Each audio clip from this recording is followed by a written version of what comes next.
Hello नमस्कार, मैं doctor Surendra Khansali ज्योतिष आचार्य ज्योतिष की इस नई श्रृंखला में आप सभी लोगों का स्वागत करता हूं। आज वृश्चिक राशि को लेंगे हम स्कॉर्पियो साइन को। स्कॉर्पियो साइन में मैं इस समय आपको ये बताना चाहूंगा कि केवल आज बुध जो मरकरी है इन्हीं की गाथा गाएंगे। वो इसलिए कि ये 7 तारीख से मार्गी भी हो रहे हैं और इस समय जो जो 5 ग्रह हैं सीधे आपके लाभ भाव को देख रहे हैं। लाभ का मतलब 11th हाउस को, 11th को हाउस को राहु, उसके साथ साथ में शनि, जो राहु है, सैटर्न है, मरकरी है, वीनस है, जो सन है, और जो ये सारे के सारे सीधे आपके लाभ हाउस को देख रहे हैं।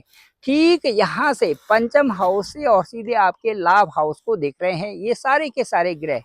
तो ये समय क्योंकि नीच भंग भी चल रहा है, 2 ग्रहों का नीच भंग चल रहा है। एक तो मंगल नीच के हैं, उनका नीच भंग योग चल रहा है, और दूसरा जो यहाँ पर आपके बुध भी नीच है, नीच के हैं, दोनों का नीच भंग योग चल रहा है। ये अच्छा है। नीच भंग का मतलब है कि जैसे किसी को सत्ता मिलनी थी लेकिन वो सत्ता मिलने से पीछे हट जाता है, लेकिन जैसे ही नीच भंग योग होता है फिर वहीं पर बन जाता हो।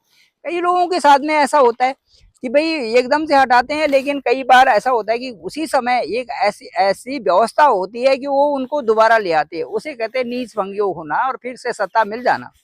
तो सत्ता मिल गई है बुध को, जो मकरी हैं उनको सत्ता मिल गई है। और जो ये बुध है ये आसान नहीं है, ये मीडिया के भी कारक हैं, आपके बुद्ध के भी कारक हैं, आपके ज्ञान के भी कारक हैं, आपके जो है आगे बढ़ाने के लिए नॉलेज के भी कारक हैं। उसके साथ साथ में संगीत के भी कारक हैं, आर्ट के कारक हैं, क्रिएटिविटी के कारक हैं। और जो जो आपका पंचम स्थान है वो तो बुद्ध से बहुत ज्यादा संबंध रखता है इन मामलों में। ठीक है ना जी। तो इसलिए जो बुद्ध की कलाएं हैं वो आपके लिए इस समय बिल्कुल बहुत अच्छी एक्टिवेट हो गई हैं, क्योंकि सारे के सारे ग्रह देख रहे हैं आपको, आपके सीधे लाभ हाउस को, लाभ हाउस इनकम के हाउस को, और साथ साथ में वो इनकम का जो हाउस है वो बुद्ध का ही है, इन्हीं का है, मरकरी का ही है, उस जेमिनी का ही है। तो बहुत ही खूबसूरत ढंग से वहां पर जो इस समय दृष्टि भी बन रही है और वो कार्य भी कर रहे हैं। बुद्ध लाभेश हैं, समस्त कामनाओं की पूर्ति आपकी कर रहे हैं। इसके साथ साथ में आयु के भी कारक हैं। सभी मार्ग इस समय आपको ये ओपन करेंगे। लग्नेश भाव में, लग्नेश भी जो है वो आपके ठीक जो है भाग्य भाग्य भाव में बैठे हुए हैं। लग्नेश का भाग्य में बैठना भी एक सिस्टम को अपडेट करने की तरह ही है। और साथ साथ में जो बुद्ध का उनको सपोर्ट मिलना बहुत अच्छी बात है। अब ये बुद्ध जो है रेवती नक्षत्र में जाएंगे तो उसमें और श्रेष्ठ फल वहां से मिलना शुरू हो जाएगा। ये सारी चीजें हैं। और उसके बाद बुद्ध और मंगल नीच भंग होने के कारण अचानक अचानक लाभ देने की स्थिति में बन गए हैं आपको वृश्चिक राशि वालों को। इसके साथ साथ में मैं ये कहूंगा कि जो बुद्ध हैं ये एक बड़े बड़े पद की आशा रखते हैं यहाँ पे। जैसे राजा के साथ में मंत्री होते हैं, तो इसी तरह से एक बड़े स्टेटस वाले बड़े बड़े लोगों के साथ आप व्यवहार रखिए, अच्छा रखिए। उन लोगों के साथ में जाए जहां आपके पॉजिटिविटी है। वृश्चिक राशि वालों के लिए, स्कॉर्पियंस के लिए कह रहा हूं मैं, अच्छा स्टेटस रखने वालों के साथ रहिए, जहां पर आपसे ज्यादा नॉलेज जो रखते हैं उनको सुनिए। क्या कहना चाहते हैं, किस तरह से कहना चाहते हैं, क्या आपके लिए अच्छा कहना चाहते हैं, इन चीजों पर ध्यान देना जरूरी है। उन्हीं लोगों की संगति होनी चाहिए जो कि आपको सही रास्ते पर ले जाए। जो गलत रास्ते पर ले जाए उन लोगों की संगति कम करनी चाहिए। वृश्चिक राशि वैसे भी अष्टम राशि है, और यहाँ पर अचानक अचानक जो है अच्छे रास्ते पर, अचानक जो है गलत रास्ते पर जाना स्वाभाविक बनता है। इसीलिए जो है मैं ये कहूँगा कि जो ये सारी चीजें हैं ये आपके लिए बहुत अच्छी इस समय संतान भाव में ये है। अभी 18 मई के बाद जो 18 मई 2025 आएगा, इसके बाद संतान योग भी हैं आपके अच्छे, शादी सगाई के योग भी हैं जिन लोगों की शादी नहीं हुई है। वैवाहिक जीवन भी अच्छा रहेगा। ये सारी चीजें यहाँ से आपके साथ में आ रही हैं। एकादश भाव का जो हाल है वो बहुत अच्छा हो रहा है। उस बुद्ध के हिसाब से वहां पे लाभ की स्थिति आपको बन रही है। सब लोग आपको सुनने वाले हैं। पहले लोग आपको सुनते नहीं थे, अब लोग आपको सुनेंगे, क्योंकि आपकी वाणी में ना कोई ऐसी ऐसी धारा आएगी जिससे आपको लोग सुनेंगे। जैसे सरस्वती की प्रधानता कभी जब होती है तो तभी होती है जबकि आदमी अपने सही रास्ते पर रहता है भाई, तभी उसके वचनों को लोग बड़े ध्यान से सुनते हैं। जो कहते हैं उनको ध्यान से सुनने लगते हैं और उसका आकर्षण भी होता है। अब आप देखिए एक महर्षि हैं और वो एक साधारण रूप में रह करके उस ब्रह्म को के नाम को याद करते हैं। वो ब्रह्म मतलब हम सब जीवों के अंदर जो चराचर विश्व में चल रहा है, ईश्वर तो एक ही है, गॉड एक ही है, ऑलमाइटी एक ही है। हम अलग अलग रूपों में उनका उनका जो है ध्यान दर्शन करते हैं या उनको उनको उनको बुलाते हैं, लेकिन है तो एक ही सत्ता। तो एक ही सत्ता है, तो उस सत्ता को जो समझ जाते हैं उनके मुंह से निकला हुआ जो शब्द होता है वो अलग डिफरेंट के होता है, जबकि वो साधारण शब्द होता है ना। तो ये सारी चीजें हैं। तो अब 7 मई के बाद जो है मेष में भी ये जो जो मेष राशि है उसमें भी 14 को सूर्य जाएंगे, वहां पर उच्च के हो जाएंगे, ये बहुत अच्छी बात है। उसके बाद ये बुध भी वहां पर चले जाएंगे 7 को, 6 तारीख को, 6 मई को वहां पर पहुंच जाएंगे, 6-7 मई को आपके यहाँ पर पहुंच मेष राशि में पहुंच जाएंगे। वहां पर सूर्य भी उच्च के होंगे, बड़े अच्छा सपोर्ट आपको मिलने वाला है, वहां से कार्य करने की बड़ी क्षमता आएगी, ठीक है ना।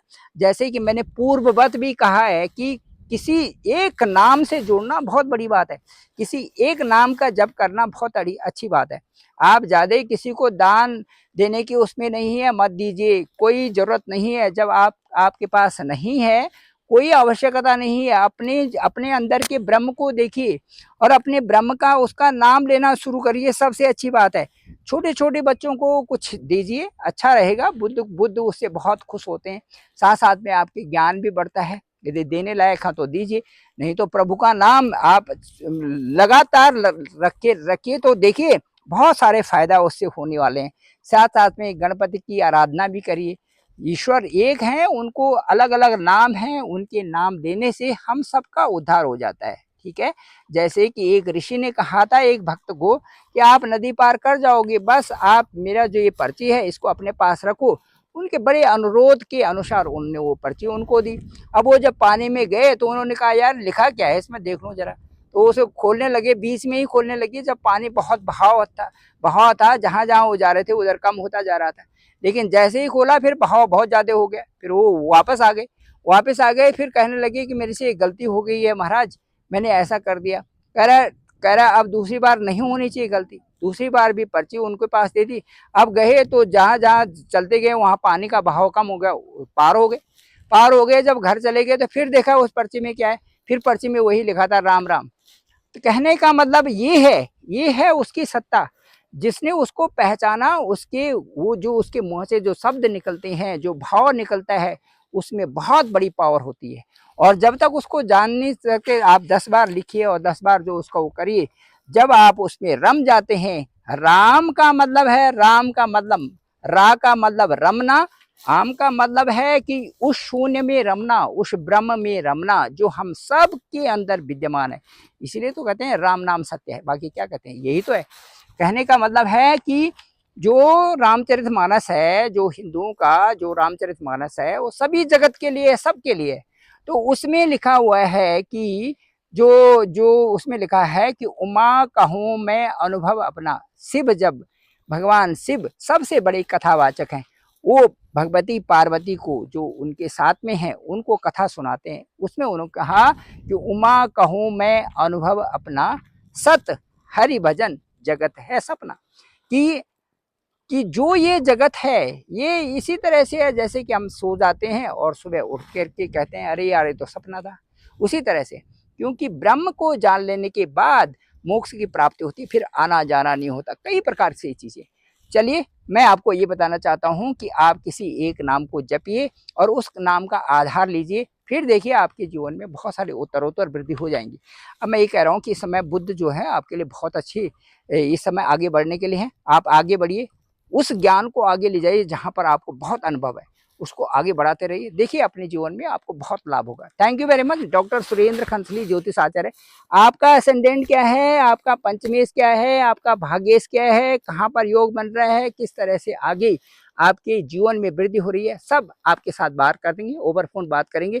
मेरा नंबर है 9868280191, डिस्क्रिप्शन में लिखा हुआ है। आप मुझे कॉल करेंगे, मैं जरूर पिक करूंगा और उसके बाद आपसे वार्ता करेंगे, जो मेरा अनुभव है आपको शेयर करेंगे। आपकी कुंडली का पूरा विस्तार से आपकी कुंडली को बताएंगे, गोचर बताएंगे और आपके प्रश्नों का भी जवाब जरूर देंगे। Thank you very much. आप सभी लोगों का धन्यवाद, आप सभी लोगों का बहुत बहुत आभार।